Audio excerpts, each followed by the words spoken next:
The letter arrived in a plain, unmarked envelope, folded so tightly it looked like someone had handled it 1,000 times. I opened it, expecting junk mail or a scam, but what I found inside stopped me cold. It was a single piece of paper, with 3 words scrawled across it in trembling, frantic handwriting. "The tower calls." I laughed it off, tossed the letter aside, and went about my day, chalking it up to some prank. But later that night, lying in bed, I felt it, a strange, prickling sensation crawling up my spine, like static electricity settling in my bones. I brushed it off as nerves, but it only intensified. I felt like I was being pulled, like my entire body was attuned to something far away, reaching out to me. The sensation lingered, a low buzzing in my nerves, an itch I couldn't scratch. I didn't sleep that night. The next morning, I found myself reaching for the letter again. I told myself it was just curiosity, but it felt like I needed to look at it. My fingers trembled as I unfolded the paper, my eyes drawn to those 3 words. "The tower calls." The buzzing intensified, and suddenly, my mind was filled with images, flashes of grey skies, tall spires, a barren, desolate landscape. And then, a tower. Ancient and impossibly tall, stretching up into stormy clouds, its dark stone surface lined with cracks that seemed to pulse like veins. I could feel the air around it, thick and alive, charged with an overwhelming presence. A pressure in my skull began to build, like something was trying to push its way in. I shook it off, convinced I was just letting a prank get to me. But each night, the same thing happened. As soon as I lay down, I felt the pressure return, something brushing against my thoughts like a persistent hand on the back of my neck, nudging, urging me somewhere.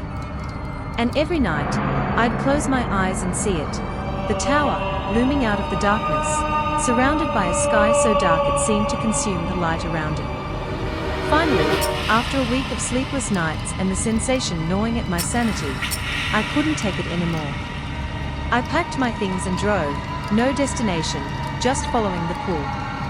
It was like I had become a compass, my entire body pointing towards something I didn't understand. The buzzing grew stronger the farther I went, like I was tuning into a dark frequency that only I could feel. Hours passed, then days. I barely stopped for food or rest, just kept driving, moving through endless fields and nameless towns. Finally, I found myself on a narrow, winding road that led through dense woods, miles from any city or town. And then, there it was, a dirt path veering off into the trees. The buzzing was so intense now that I felt dizzy, like my mind was being crushed under the weight of some unseen force. The pull was irresistible. I stepped out of the car, moving like I was in a trance, following the path that snaked deeper into the forest, my skin tingling with the same charged energy that had haunted me for days. The forest grew darker with every step, the trees pressing in close, their twisted branches seeming to reach out, almost as if trying to stop me. The air felt thick, heavy, filled with the scent of wet earth and something faintly metallic. And then, through the trees, I saw it. The tower. It rose up from the forest floor, impossibly tall, its dark stones weathered and cracked, covered in a strange, pulsing growth that looked almost organic, like veins of some monstrous creature. It didn't feel like a building. It felt like a living thing, a presence so ancient and vast that my mind could barely grasp it. The tower wasn't just watching me, it was calling me, the pressure in my skull now unbearable, like 1,000 claws scraping at my thoughts. Against every instinct, I took a step forward, then another. My body moved as if it wasn't my own, drawn toward the tower like a moth to a flame. I reached the base of the structure, and the ground itself felt wrong, soft, warm, pulsing in time with the throb of the tower's veins. Then, the door appeared. It hadn't been there a moment ago, but suddenly, it was, a massive, arched entrance carved into the stone, filled with an inky darkness that seemed to swallow the light around it. I tried to turn away, to run, but my legs wouldn't obey. I could only watch as my hand reached out, trembling, pushing open the heavy door. Inside, The air was even thicker, stifling, and filled with a smell like decay. The walls were lined with symbols, intricate patterns that twisted and writhed as I looked at them.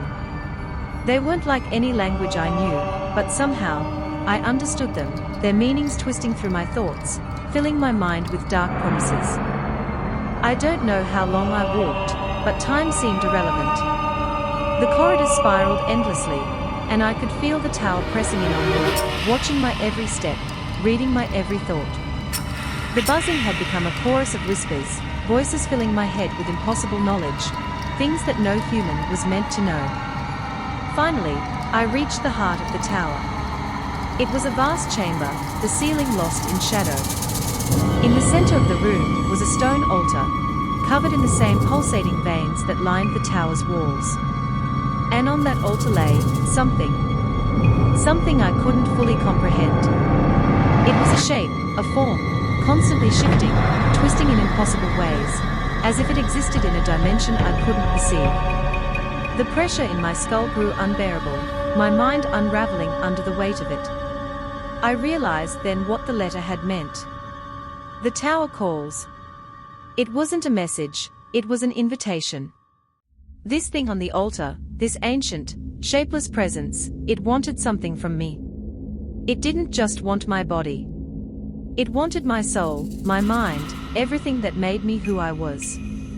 The tower wasn't just a place, it was a portal. A gateway to something beyond human understanding. A being that fed on thoughts, on consciousness, on the very essence of existence. The whispers grew louder, echoing through the chamber, and I realized they weren't coming from the walls or the air. They were coming from me, from my own mind, repeating the dark thoughts that the tower had implanted in me. I was losing myself, piece by piece, slipping into the darkness that pulsed all around me. I stumbled back, trying to break free, but the force was too strong, pulling me closer to the altar, closer to the thing that waited there. It didn't need to move, didn't need to reach out. It was already inside me, devouring my thoughts, my memories, erasing everything I was. In a final, desperate moment, I broke away, stumbling out of the chamber, through the twisting corridors, back to the doorway. The tower screamed, an inhuman, guttural roar that filled my mind, a last attempt to hold onto me, to keep me from escaping. But somehow, I made it outside. I ran through the woods, my heart pounding, the buzzing finally beginning to fade, the pressure in my mind easing. When I finally reached my car, I turned back, expecting to see the tower looming behind me. But it was gone. The forest was silent, undisturbed. I wish I could say that was the end, that I left the tower behind me in those woods. But I can still feel it sometimes, that faint pull, that whisper at the back of my mind, waiting. The tower is gone, but it left a part of itself inside me. And I know, one day, I'll go back.